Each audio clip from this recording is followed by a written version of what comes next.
अस्सलामुअलैकुम नाज़रीन, किद्दां हो तुसी सारे। Welcome to my channel. नाज़रीन, अज दी वीडियो दे विच असीं गल करांगे ड्रामा सीरीयल हम कहाँ के सच्चे थे दी मुकम्मल कहानी दे बारे दे विच कि किहो जी कहानी है, इहदे विच दस्सिया की गया है, क्यों इहदा इन्ना रौला पिया होया है। सब तो पहले मैं तुहानूं दस्सां कि अगर असीं गल करनी है ना ड्रामा सीरीयल हम कहाँ के सच्चे थे दी, ते एह अमीर अहमद दे नावल चों लित्ती गई एक कहानी है ਜਿਹੜੀ बड़ी ही खूबसूरती ਦੇ ਨਾਲ ਸਾਡੇ ਮੁਆਸ਼ਰੇ ਦੀ ਅਸਾਸੇ ਨੂੰ ਬਿਆਨ ਕਰਦੀ ਹੈ। ਇਹਦੇ ਵਿੱਚ ਤਿੰਨ ਮਰਕਜ਼ੀ ਕਿਰਦਾਰ ਸ਼ਾਮਿਲ ਨੇ, ਜਿਹਦੇ ਵਿੱਚ ਮਹਿਰੀਨ ਹੈ, ਅਸਵਦ ਹੈ ਤੇ ਮਸ਼ਅਲ ਹੈ। ਇਹ ਤਿੰਨੇ ਕਿਰਦਾਰਾਂ ਦੇ ਗਿਰਦ ਨਾਜ਼ਰੀਨ ਇਹ ਕਹਾਣੀ ਜੋ ਘੁੰਮ ਰਹੀ ਹੈ ਬਸ ਘੁੰਮੀ ਜਾ ਰਹੀ ਹੈ। ਇਹ ਤਿੰਨ ਕਿਰਦਾਰ ਦੇ ਗਿਰਦ ਹੀ ਇਹ ਕਹਾਣੀ। ਇਹਨਾਂ ਤੋਂ ਇਲਾਵਾ ਜਿਹੜਾ ਨਾ ਇਹ 3 4 5 6 ਹੋਰ ਪੁਆੜੇ ਦੀਆਂ ਜੜ੍ਹਾਂ ਨੇ, ਲੇਕਿਨ ਪੁਆੜੇ ਦੀਆਂ ਜੜ੍ਹਾਂ ਤੇ ਨਹੀਂ ਵਿਚਾਰੀ ਇੱਕ ਅੱਧੀ ਤੇ ਚੰਗੀ ਹੈ, ਲੇਕਿਨ ਬੇਸਿਕ ਪੁਆੜੇ ਦੀ ਜੜ੍ਹ ਕੌਣ ਹੈ? ਮਸ਼ਅਲ ਦੇ ਮਾਪਿਓ ਤੇ ਮਸ਼ਅਲ। ਬਾਕੀ ਦੇ ਵਿਚਾਰੇ ਬਸ ਇੱਦਾਂ ਹੀ ਰੌਲਾ ਪਾਈ ਜਾਂਦੇ ਨੇ, ਉਹਨਾਂ ਦੀ ਕੋਈ ਸੁਣੀ ਸਣੀ ਕੋਈ ਨਹੀਂ ਜਾਂਦੀ। ਲੇਕਿਨ ਹਾਂ, ਅਸਵਦ ਦੀ ਮਾਂ ਵੀ ਇਹਦੇ ਵਿੱਚ ਥੋੜ੍ਹਾ ਜਿਹਾ ਕਿਰਦਾਰ ਅਦਾ ਕਰ ਰਹੀ ਹੈ, ਜਿਹੜਾ ਕਿ ਕਾਫੀ ਚੰਗਾ ਹੈ। ਅੱਛਾ, ਹੁਣ ਨਾ ਬਿਨਾਂ ਟਾਈਮ ਵੇਸਟ ਕੀਤੇ ਅਸੀਂ ਜਿਹੜਾ ਨਾ ਕਹਾਣੀ ਵਾਲੇ ਪਾਸੇ ਤੁਰਨੇ ਆ, ਠੀਕ ਹੈ। ਹੁਣ ਨਾਜ਼ਰੀਨ, ਪਤਾ ਹੁੰਦਾ ਕੀ ਹੈ? ਹੁੰਦਾ ਇਹ ਵੇ ਕਿ ਇੱਥੇ ਇਹ ਤਿੰਨੇ ਕਜ਼ਨ ਨੇ। ਅਸਵਦ ਬਚਪਨ ਤੋਂ ਮਹਿਰੀਨ ਨੂੰ ਪਸੰਦ ਕਰਦਾ। ਮਹਿਰੀਨ ਜੋ ਕਿ ਬਹੁਤ ਹੀ ਕੋਈ ਹਾਈ ਫਾਈ ਲਾਈਕ ਜਿੱਦਾਂ ਬਾਕੀ ਕਹਾਣੀਆਂ 'ਚ ਹੁੰਦਾ ਹੈ, ਹਾਈ ਫਾਈ ਅਤੇ ਲਾਈਕ ਬੱਚੀ ਹੈਗੀ ਹੈ ਬਚਪਨ ਤੋਂ। ਲੇਕਿਨ ਨਾ ਮਹਿਰੀਨ ਦਾ ਜਿਹੜੇ ਅੱਬਾ ਜਾਨ ਹੁੰਦੇ ਨੇ ਨਾ, ਉਹ ਕਰਦੇ ਨੇ ਕੀ ਕਰਦੇ ਨੇ? ਨਸ਼ਾ ਕਰਦੇ ਨੇ।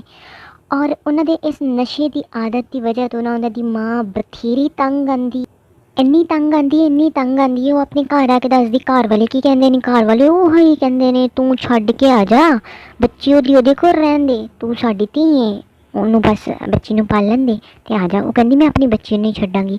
ਹੁਣ ਉਹ ਆਪਣੇ ਬੰਦੇ ਨੂੰ ਕਹਿੰਦੀ ਹੈ ਕਿ ਨਾ ਮੈਂ ਤੈਨੂੰ ਛੱਡ ਦੇਣ ਲੱਗੀ ਹਾਂ, ਮਰੇ ਟੁੱਟ ਪੈਣੇ ਆ। ਤੈਨੂੰ 6 ਸਾਲ ਹੋ ਗਏ ਨੇ ਮੈਨੂੰ ਸਮਝਾਉਂਦੇ ਨੂੰ ਕਿ ਤੂੰ ਜਿਹੜਾ ਨਾ ਨਸ਼ਾ ਨਾ ਕਰ, ਪਰ ਤੂੰ ਨਸ਼ੇ ਤੋਂ ਨਹੀਂ ਹਟਿਆ। ਇਹ ਨਾ ਮਹਿਰੀਨ ਦਾ ਪਿਓ ਵਿਚਾਰਾ ਸਹਿ ਨਹੀਂ ਪਾਉਂਦਾ ਅਤੇ ਉਹ ਕੀ ਕਰਦਾ? ਉਹ ਖੁਦਕੁਸ਼ੀ ਕਰ ਲੈਂਦਾ। ਮਹਿਰੀਨ ਨੂੰ ਲੈ ਕੇ ਉਹਦੀ ਮਾਂ ਆਪ ਪੇਕੇ ਡੇਰੇ ਪਾਉਂਦੀ ਹੈ। ਹੁਣ ਪੇਕੇ ਉਹ ਕੀ ਕਰਦੇ ਨੇ ਭਲਾ ਨਾਜ਼ਰੀਨ? ਉਹ ਉਹੀ ਕੁਛ ਕਰਦੇ ਨੇ। ਉਹ ਮਹਿਰੀਨ ਦੀ ਮਾਂ ਦਾ ਵਿਆਹ ਕਰ ਦਿੰਦੇ ਨੇ ਅੱਗੇ। ਮਹਿਰੀਨ ਨੂੰ ਕਹਿੰਦੇ ਨੇ ਜੀ ਅਸੀਂ ਇਹਨੂੰ ਪਾਲਾਂਗੇ, ਅਸੀਂ ਇਹਦੇ ਨਾਨਕੇ ਹਾਂ, ਇਹਦੇ ਮਾਮਾ ਜਿਹੜਾ ਨਾ ਇਹਦਾ ਧਿਆਨ ਰੱਖੇਗਾ, ਅਤੇ ਗੱਲ ਖਤਮ। ਹੁਣ ਗੱਲ ਤਾਂ ਇੱਥੇ ਖ਼ਤਮ ਨਹੀਂ ਹੁੰਦੀ, ਇੱਥੇ ਤਾਂ ਨਵੇਂ ਪੁਆੜੇ ਸ਼ੁਰੂ ਹੁੰਦੇ ਨੇ। ਜਿਹੜੀ ਮਸ਼ਅਲ ਹੈ ਉਹ ਮਹਿਰੀਨ ਦੀ ਇੰਟੈਲੀਜੈਂਸੀ ਤੋਂ ਇੰਨਾ ਕੁ ਕੋਈ ਸੜਦੀ, ਇੰਨੇ ਕੁ ਭਾਂਬੜ ਭਰਦੇ ਨੇ ਉਹਦੇ ਅੰਦਰ। ਉਹ ਉਹਦੇ ਤੋਂ ਸੜ ਕੇ ਉਹਦੇ ਖਿਲਾਫ ਜਿਹੜਾ ਨਾ ਪੂਰੇ ਕਾਰ ਨੂੰ ਬਸ ਜੀ ਅੰਨੀ ਪਾ ਦਿੰਦੀ ਹੈ। ਉਹ ਇਸੇ ਦੌਰਾਨ ਅਸਵਦ ਜਿਹੜਾ ਹੁੰਦਾ, ਜਿਹੜਾ ਮਹਿਰੀਨ ਨੂੰ ਪਸੰਦ ਵੀ ਕਰਦਾ ਹੈ, ਉਹਨੂੰ ਚੰਗੀ ਦੋਸਤ ਵੀ ਸਮਝਦਾ ਹੈ। ਅਸਵਦ ਹਾਇਰ ਫਾਇਰ ਸਟੱਡੀ ਵਾਸਤੇ ਜਿਹੜਾ ਨਾ ਬਾਹਰ ਦੇ ਮੁਲਕ ਚਲਾ ਜਾਂਦਾ ਹੈ। ਇਹ ਮਸ਼ਅਲ ਟੁੱਟ ਪੈਣੀ ਜਿਹੜੀ ਅਸਵਦ ਨੂੰ ਕਾਲਾਂ ਕਰ ਕਰਕੇ ਮਹਿਰੀਨ ਦੇ ਖਿਲਾਫ ਉਹ ਸਾਜ਼ਿਸ਼ਾਂ ਕਰਦੀ ਹੈ, ਉਹਦੇ ਖਿਲਾਫ ਦੱਸਦੀ ਹੈ ਕਿ ਉਹ ਬਦਜ਼ਨ ਹੋ ਜਾਂਦਾ ਹੈ, ਮਹਿਰੀਨ ਤੋਂ ਨਫ਼ਰਤ ਕਰਨ ਲੱਗ ਪੈਂਦਾ ਹੈ। ਔਰ ਮਸ਼ਅਲ ਨੂੰ ਕਹਿੰਦਾ ਹੈ ਕਿ ਮੈਂ ਤੈਨੂੰ ਪਸੰਦ ਕਰਨ ਲੱਗ ਪਿਆ, ਠੀਕ ਹੈ। ਕਿਉਂਕਿ ਮਹਿਰੀਨ ਦੀ ਜਿੰਨੀ ਵੀ ਅਚੀਵਮੈਂਟਸ ਹੁੰਦੀਆਂ ਨੇ ਨਾ, ਉਹ ਮਸ਼ਅਲ ਕਹਿੰਦੀ ਹੈ ਕਿ ਜੀ ਇਹ ਮੇਰੀਆਂ ਨੇ। ਮਹਿਰੀਨ ਜਿਹੜੀ ਉਹ ਡੰਗਰ ਹੈ, ਉਹ ਮਸਾ ਕੰਮ ਦੀ ਨਹੀਂ ਹੈਗੀ, ਉਹਨੇ ਇੱਥੇ ਨਾ ਬਹੁਤ ਸਾਰੇ ਮੁੰਡੇ ਫਸਾਏ ਹੋਏ ਨੇ, ਔਰ ਇਹ ਸਾਰਾ ਕੁਛ ਦੱਸਦੀ ਹੈ। ਹੁਣ ਇੱਥੇ ਨਾ ਕਹਾਣੀ ਦੇ ਵਿੱਚ ਆਉਂਦਾ ਇੱਕ ਛੋਟਾ ਜਿਹਾ ਟਵਿਸਟ। ਅਸਵਦ ਦੀ ਮਾਂ ਤਾਂ ਬਚਪਨ ਤੋਂ ਪਸੰਦ ਕਰਦੀ ਹੈ ਮਹਿਰੀਨ ਨੂੰ। ਉਹ ਕਹਿੰਦੀ ਹੈ ਕਿ ਬਈ ਮੈਂ ਤੇਰਾ ਵਿਆਹ ਕਰਨਾ ਮਹਿਰੀਨ ਦੇ ਨਾਲ ਕਰਕੇ, ਤੂੰ ਨਾ ਇਹ ਜਿਹੜੀ ਡਰਾਮੇਬਾਜ਼ੀ ਕਰ ਰਹੀ ਹੈ ਨਾ, ਡਰਾਮੇਬਾਜ਼ੀ ਸਟੋਪ ਕਰ, ਅਤੇ ਮੈਂ ਨਾ ਤੇਰਾ ਵਿਆਹ ਉਹਦੇ ਨਾਲ ਹੀ ਕਰਨਾ ਹੈ। ਅਸਵਦ ਕਹਿੰਦਾ ਹੈ ਨਾ ਮਾਮਾ, ਮੈਂ ਤਾਂ ਕਦੀ ਵੀ ਨਾ ਕਰਾਵਾਂਗਾ, ਮੈਂ ਤਾਂ ਮਸ਼ਅਲ ਨੂੰ ਪਸੰਦ ਕਰਨਾ। ਉਹ ਕਹਿੰਦੀ ਹੈ ਨਾ ਕਾਕੇ, ਸੋਚੀ ਵੀ ਨਾ, ਮੈਂ ਤੇਰਾ ਵਿਆਹ ਮਹਿਰੀਨ ਨਾਲ ਹੀ ਕਰਾਉਣਾ ਹੈ। ਅਸਵਦ ਵਿਚਾਰਾ ਜਿਹੜਾ ਇਮੋਸ਼ਨਲ ਹੋ ਕੇ ਮਾਂ ਦੇ ਚੱਕਰਾਂ ਦੇ ਵਿੱਚ ਮਸ਼ਅਲ ਨੂੰ ਕਹਿੰਦਾ ਮੈਂ ਤੇਰੇ ਨਾਲ ਵਿਆਹ ਨਹੀਂ ਕਰ ਸਕਦਾ, ਮੈਂ ਮਹਿਰੀਨ ਨਾਲ ਵਿਆਹ ਕਰਾਂਗਾ।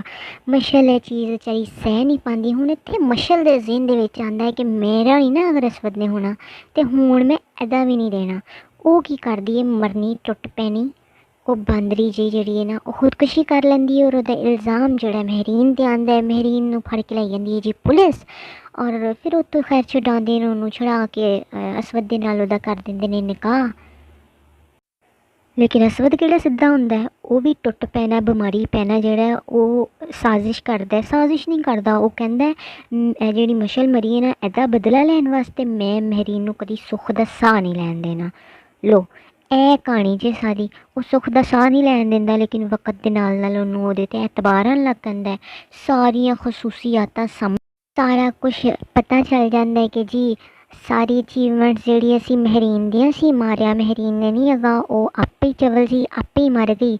ਫਿਰ ਉਹ ਸ਼ਰਮਿੰਦਾ ਹੁੰਦਾ ਹੈ, ਔਰ ਸ਼ਰਮਿੰਦਾ ਹੋ ਕੇ ਜੀ ਮਾफ़ੀ ਮੰਗਦਾ ਮਹਿਰੀਨ ਕੋਲ। ਉਹਨੂੰ ਕਹਿੰਦੇ ਕਿ ਮੈਨੂੰ ਮਾफ़ ਕਰ ਦੇ, ਇਹ ਜਿਹੜਾ ਕੁਛ ਹੋ ਗਿਆ ਹੈ ਨਾ, ਇਹ ਗਲਤੀ ਨਾਲ ਹੋ ਗਿਆ, ਅੱਗੋਂ ਤੋਂ ਐਸਾ ਕੁਛ ਨਹੀਂ ਹੋਏਗਾ, ਅੱਗੋਂ ਅਸੀਂ ਹੱਸੀ ਖੁਸ਼ੀ ਜ਼ਿੰਦਗੀ ਬਸਰ ਕਰਾਂਗੇ। ਇਨ ਬਿਟਵੀਨ ਜਿਹੜਾ ਹੈ ਨਾ, ਉਹ ਮਹਿਰੀਨ ਦੀ ਮਾਂ ਦਾ ਵੀ ਇੰਤਕਾਲ ਹੋ ਜਾਂਦਾ ਅਤੇ ਅਸਵਦ ਦੀ ਮਾਂ ਦਾ ਵੀ ਇੰਤਕਾਲ ਹੋ ਜਾਂਦਾ ਹੈ। ਲੋ ਜੀ ਉਹ ਸਾਰੇ ਮਰ ਜਾਂਦੇ ਨੇ ਅਤੇ ਇਹ ਦੋਵੇਂ ਜਿਹੜੇ ਨੇ ਹੱਸੀ ਖੁਸ਼ੀ ਆਪਣੀ ਜ਼ਿੰਦਗੀ ਦੇ ਦਿਨ ਗੁਜ਼ਾਰਨਾ ਸ਼ੁਰੂ ਕਰ ਦਿੰਦੇ ਨੇ। ਆ ਪਈ ਜੀ ड्रामा सीरियल हम कहाँ के सच्चे थे की मुकम्मल कहानी। अगर ਤੁਹਾਨੂੰ ਇਹ ਕਹਾਣੀ ਪਸੰਦ ਆਈ ਹੋਏ ਔਰ ਮਜ਼ੀਦ ਤੁਸੀਂ ਇਹੋ ਜਿਹਾ ਵੀਡੀਓ ਵੇਖਣਾ ਚਾਹੁੰਦੇ ਹੋ ਤਾਂ ਮੇਰੇ ਚੈਨਲ ਨੂੰ ਸਬਸਕ੍ਰਾਈਬ ਜ਼ਰੂਰ ਕਰ ਦਿਓ ਜੀ। ਇਹ ਬੈਲ ਆਈਕਨ ਦੇ ਬਟਨ ਨੂੰ ਵੀ ਦਬਾ ਦਿਓ ਜੀ, ਤਾਂ ਕਿ ਮੇਰੀਆਂ ਆਉਣ ਵਾਲੀਆਂ ਨਵੀਆਂ ਵੀਡੀਓ ਤੁਹਾਡੇ ਤੱਕ। ਹੁਣ ਤੱਕ ਲਈ ਅੱਲਾ ਹਾਫਿਜ਼, ਮਿਲਦੇ ਹਾਂ ਇੱਕ ਨਵੀਂ ਸਟੋਰੀ ਦੇ ਨਾਲ। ਸੋ ਫੀ ਅਮਾਨ ਅੱਲਾ।